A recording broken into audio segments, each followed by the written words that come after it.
Yun o. Take it man. Okay, yun. Chief Employment, Deputy Company request permission to come aboard, sir. Okay, come aboard. Sir, thank you, sir. Okay, good afternoon. Okay. Good afternoon sa inyo lahat. Afternoon, sir. Okay, good afternoon po sa inyo lahat.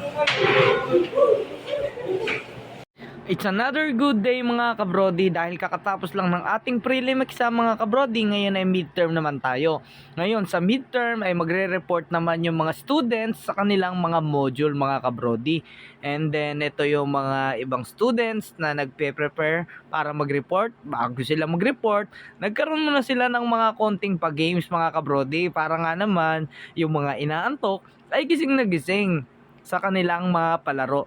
Kaya ito mga kabrodi, bawat section ay may kanya-kanyang report para sa kanilang mga classmate, nang sa ganon sa pagre-reporting ay matututo sila ng tinatawag na self-confidence, mabubus yung pakikisalamuhan nila sa tao, matututo silang mag-discuss ng mga bagay-bagay, and then mas matututo sila dito sa gantong paraan dahil sila mismo ang magtuturo sa mga estudyante nila.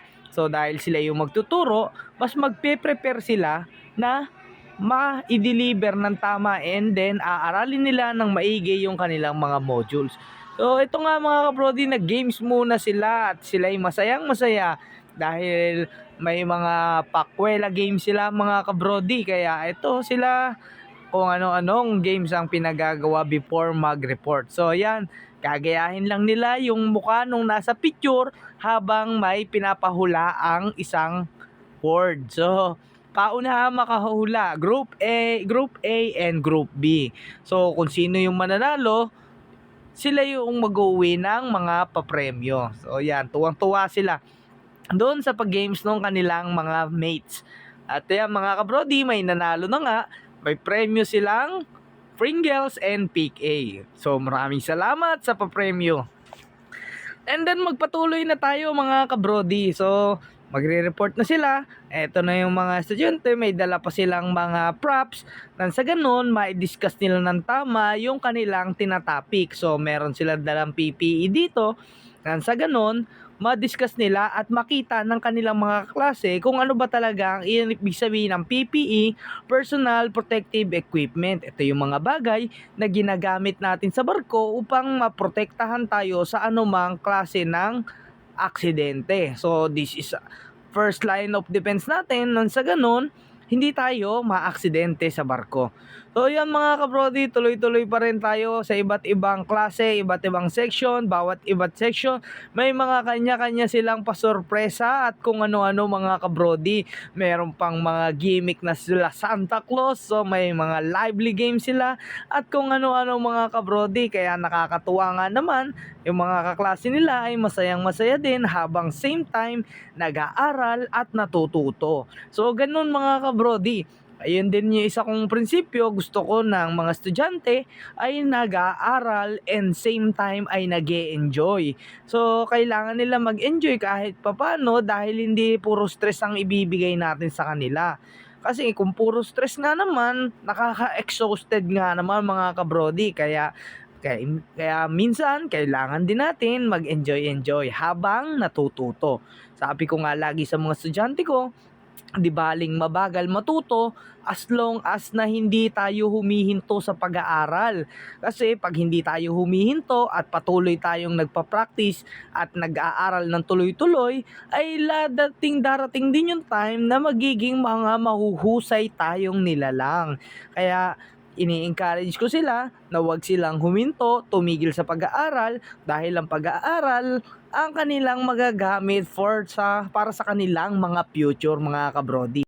Sa tao or yung pwede maka-aksidente sa atin. Pangalawa, yung pang maiwasan natin yung malaki ang gastos. Bakit kumaban na sabi ang malaki ang gastos? Kasi pag nag-inspect ka, mapapansin mo lahat problema sa operational of equipment. So for example, may dent yan, may nangangalawang dito. So doon pa lang maaayos mo na siya, hindi na siya lalala. Kasi pag lumala, ano mangyayari pag lumala? Yung isang bagay.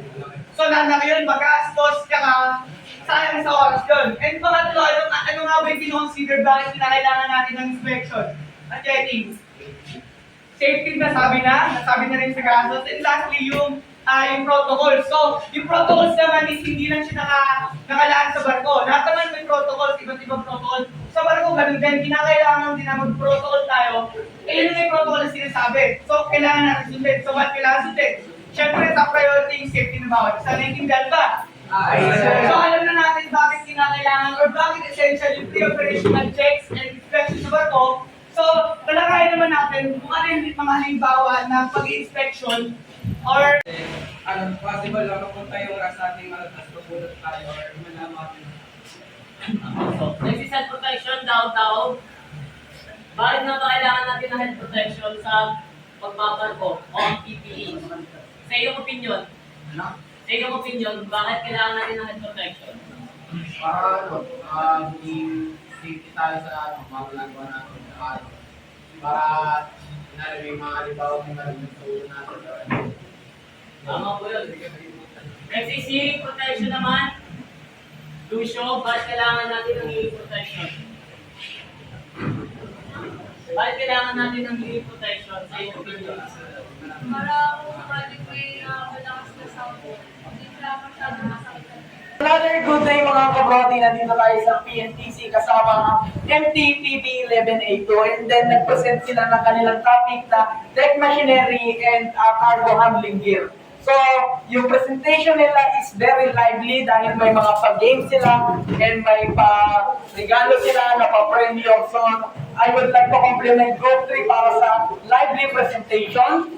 And then yung module nila, napakadaling intindihin kasi lahat nag-i-interact together with their mates. So, napakadaling ng Group 3 and by question and answer. Dahil dyan, maraming salamat Group 3 at na-deliver niya ng maayos ang module. Maraming salamat. Palakpakan po natin ang Group 3.